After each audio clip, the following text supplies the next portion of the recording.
আপনি সবার কথা বললেন, সরকারের কথা বললেন না। সরকার মনে করছে ভারতের সঙ্গে সম্পর্ক উন্নয়নের জন্য তারা উদ্যোগী হয়েছে।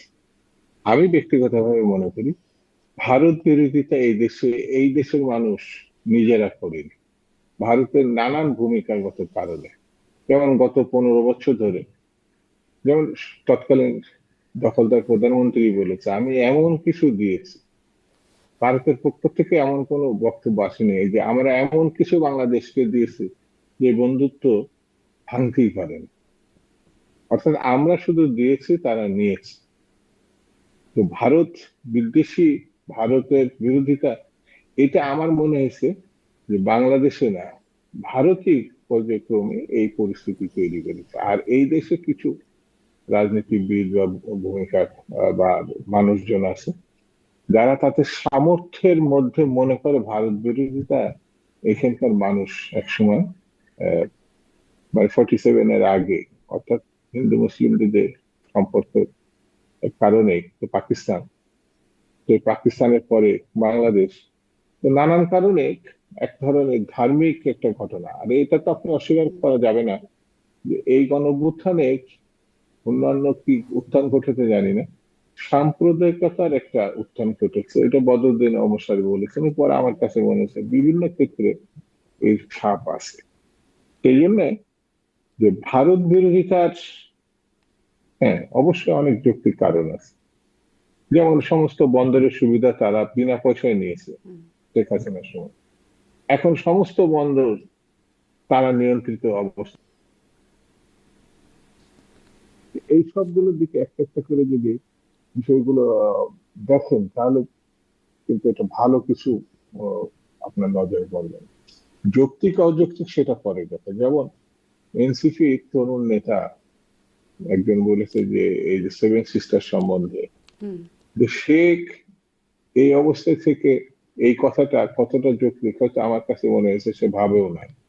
কিন্তু এই কথাটাই ভারত বারবার ব্যবহার করছে, মানে এমন ভাবে ব্যবহার করছে মনে হচ্ছে যে এটা বাংলাদেশ সরকারের কথা, বাংলাদেশের প্রতিটি রাজনৈতিক দলের কথা। এবং পক্ষান্তরে বাংলাদেশকে সারা বিশ্বে, এই যেমন 5ই আগস্টের পরে এখানে হিন্দুদের উপরে যেভাবে নির্যাতন হয়েছে বলে তারা দাবি করেছে, একেবারে এর ন্যূনতম কোনো ঘটনা ছিল না। বরঞ্চ আমাদের এখানে সংখ্যালঘু বলে, যদি আমরা তাদেরকে সংখ্যালঘু মনে করি না, হিন্দু ভাইদের পক্ষ থেকে এটা বিরোধিতা আসছে যে ভারত যেটা বলছে এটা ঠিক না। এই দেশে মানে হাজার বছরের সংস্কৃতি আছে আপনার মানে সাম্প্রদায়িক সম্প্রীতির মধ্যে যে বসবাস। একাত্তর ঘটনা সেটা জমি নিয়ে ঘটনা, ব্যবসা নিয়ে ঘটনা, সেটাকে হিন্দু মুসলিমের বিদ্বেষ বা দাঙ্গা বলে না, চালানোর কিন্তু চেষ্টা এখন তো হয়েছে। আবার সেটি উস্কে দেওয়ার মতো ঘটনা, মানে সেই যে অভিযোগ ভারত করছে, বিভ্রান্তিকর একটা অভিযোগ বলছেন, সেটি তো উস্কে দেওয়ার মতো ঘটনা আবার দেখছি। এক হিন্দু যুবককে হ্যাঁ ধর্ম সেটা, অবমাননার জন্য পিটিয়ে পুড়িয়ে কি যে বীভৎসভাবে তাকে না হত্যা করা হলো। এই আর প্রক্রিয়া একজন আমি যেটা জি, যেটা আর একজন আমি হিন্দু আমি যুবককেও শুনেছি। মানে বেশ পিটানো হয়েছে, পরে পুলিশ গিয়ে একরকম তাকে রক্ষা না করেছে। না, আমি মনে করি আমি যেটা শুনেছি এই ধরনের সাম্প্রদায়িক ঘটনা না, কিন্তু এটা অবশ্যই নিন্দাযোগ্য। অবশ্যই এটা কার্যকর ব্যবস্থা সরকারের নেওয়া উচিত। আইনের আওতায় ইতিমধ্যে বেশ কিছুদিন আগে আরো কঠিন ভাবে এই সিদ্ধান্ত সরকারের কার্যকর করা উচিত। আমি ব্যক্তিগতভাবে মনে করি কোনোভাবেই যেন এই বিষয়টি, মানে সাম্প্রদায়িকতা সম্প্রীতির যে বিষয়টি আমাদের দেশে আছে এবং সারা বিশ্ব জানে, ভারত তারা তাদের সাথে হুম, হুম। প্রচার করে, কিন্তু এই দেশের মানুষ অনেক।